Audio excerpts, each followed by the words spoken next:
Hello and welcome to another Doctor's Assistant 1 video, and today I'm doing a video on what I thought of the new Series 4 Sherlock Holmes trailer.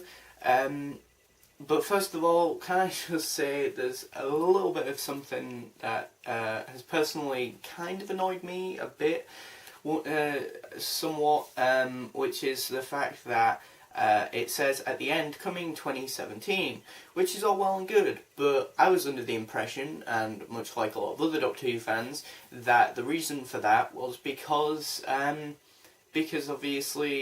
well, that it would be coming out in 2016, and that's why Doctor Who wasn't in 2016, because of Sherlock, or that's what my understanding was. I would love it if you commented below, under this video, or in the comment section, or under the comment section of the Facebook link of this video, or wherever, whether or not you're cheesed off about that, because I am, because, you know, that basically means that, one, the BBC kind of lied to us, and two, which is not cool, obviously, and two, it also means that, the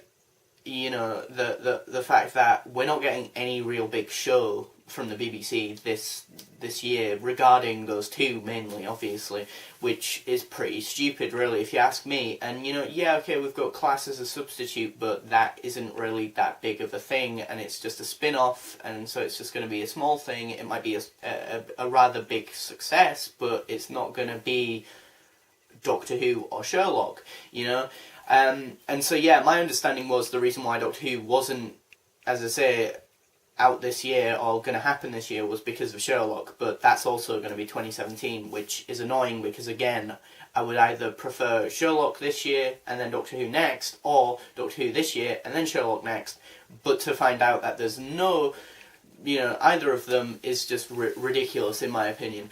Anyway, so what did I think of the trailer? It was 1 minute and 32 seconds long, the official trailer. I've watched it about 3 or 4 times now. It goes by like that. It feels very short and very long at the same time, which is a bit odd. Toby Jones is in it now, which is fantastic. My understanding is he's a new character, I think. Or a new person, at least, in the Sherlock series, actor to play in the Sherlock series, as this is the 4th series, and I've only watched, I'm not a die-hard Sherlock fan. I've watched Series 1 and Series 3 and the most recent Christmas special. I don't think I've watched Series 2, to my understanding. I don't think I've watched that one. But of what I have watched, I've adored it. It's very dramatic and intense, and this trailer delivers that. I hope it's not misleading in the sense that it's set this tone and then when the show comes out it's this tone, as sometimes trailers can do that. It feels very it feels very 007 like, and very fast paced, very action heavy. Like they've got that signature explosion, that dynamic explosion of this house or a car outside this house. Very cinematic, very gorgeously, lush looking and blockbuster-esque, very big, film-like, but I think my only gripe with that is the fact that if it's like that now, I'm a tad bit worried about the fact that it might be to such a vast scope that actually the stories aren't, focused in anywhere, and the point of focus of the story is lost because of, oh look, that effect, we should do this thing and that effect, or we should do this thing in this location. But to be fair, with prior series, as a point of reference, they haven't really ever done that, but then again, they're really pushing the envelope with this one. They're really sort of pushing it, as in they are getting different exotic locations, as there were some places that look definitely like they were in the Middle East and stuff. And again, I think that correlates with this whole sort of 007 esque 007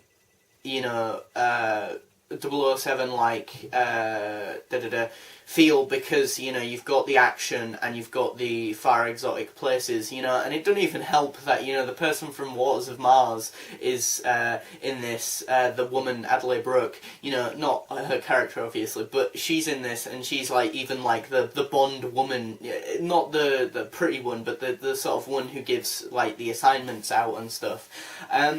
Toby Jones, again, should be good. He comes across kind of like he's maybe playing some sort of, like, Moriarty-like character, but I don't know. I mean, he could be someone completely new. He could be someone from the Sherlock, like, mythology, maybe. I don't know. I mean, again, I don't know much about Sherlock and that, but I like the Stephen Moffat one, Matt Gatiss and Stephen Moffat one that they've created here. Benedict Cumberbatch looks a lot more sort of rugged and a lot more less pasty, as I've noticed, but he also looks a lot more like he's vulnerable as well, which is quite interesting as well. Like, he looks in this trailer in quite a few shots and a lot of facial expressions, he looks like he's honestly like shitting himself, you know, and frightened for his life, which is nice because I think for once we're getting a character like Sherlock who, as I say, is feeling something that maybe he's never really felt ever, which is vulnerability and that, and I think that's really cool and something they should really explore, hopefully,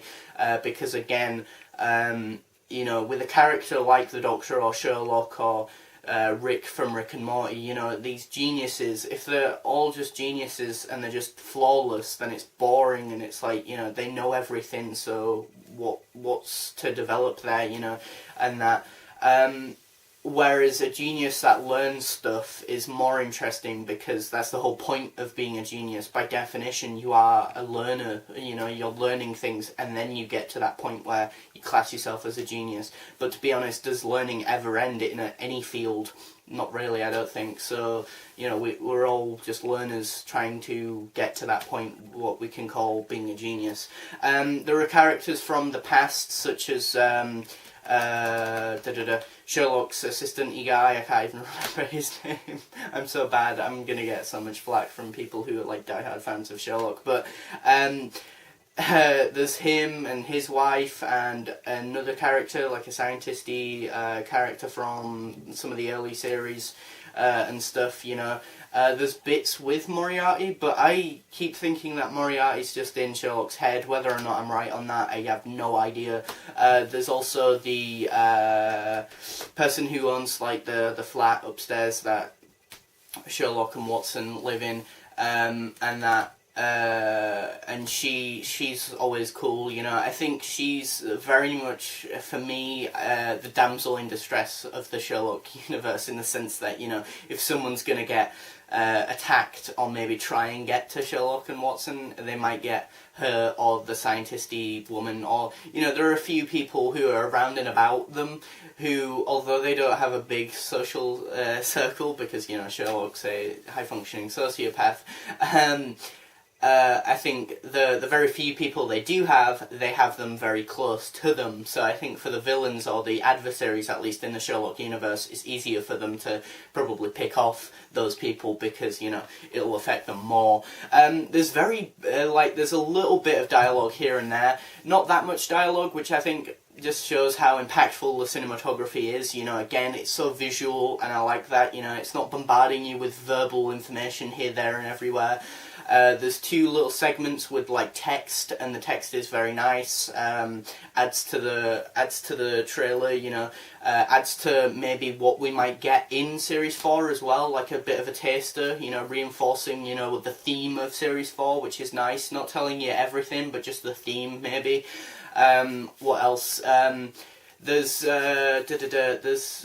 you know, it just looks nice. It looks nice, and again, I think that text does, as I say, give you a flavour of what might happen next time, and as I say, there's not too much verbal stuff. There is here and there, but it's all very much to the point. It's very blunt, like, you know, to the point, you know, and I like that because, again, it's not just waffling on, you know, and, you know, it's not just waffle or a funny line or a throwaway line or anything, you know, just for the sake of it, to just pad out the trailer, you know. I think everything that's been selected for the trailer has been selected very well. It's been very edited very well. The pacing of it's good and stuff, and I'm assuming, because it's a trailer, of course, it's a compilation of all three of the next episodes, as I think there's only 3 episodes in a Sherlock series, you know. But then again, they are very much like movies, you know, in the length and the production and writing and so on, I can imagine. So yeah. that's been my thoughts, or my thought even on the Sherlock Series 4 trailer. Thanks for watching. Comment, rate and subscribe, and please do tell me in the comment section below what you thought of the trailer.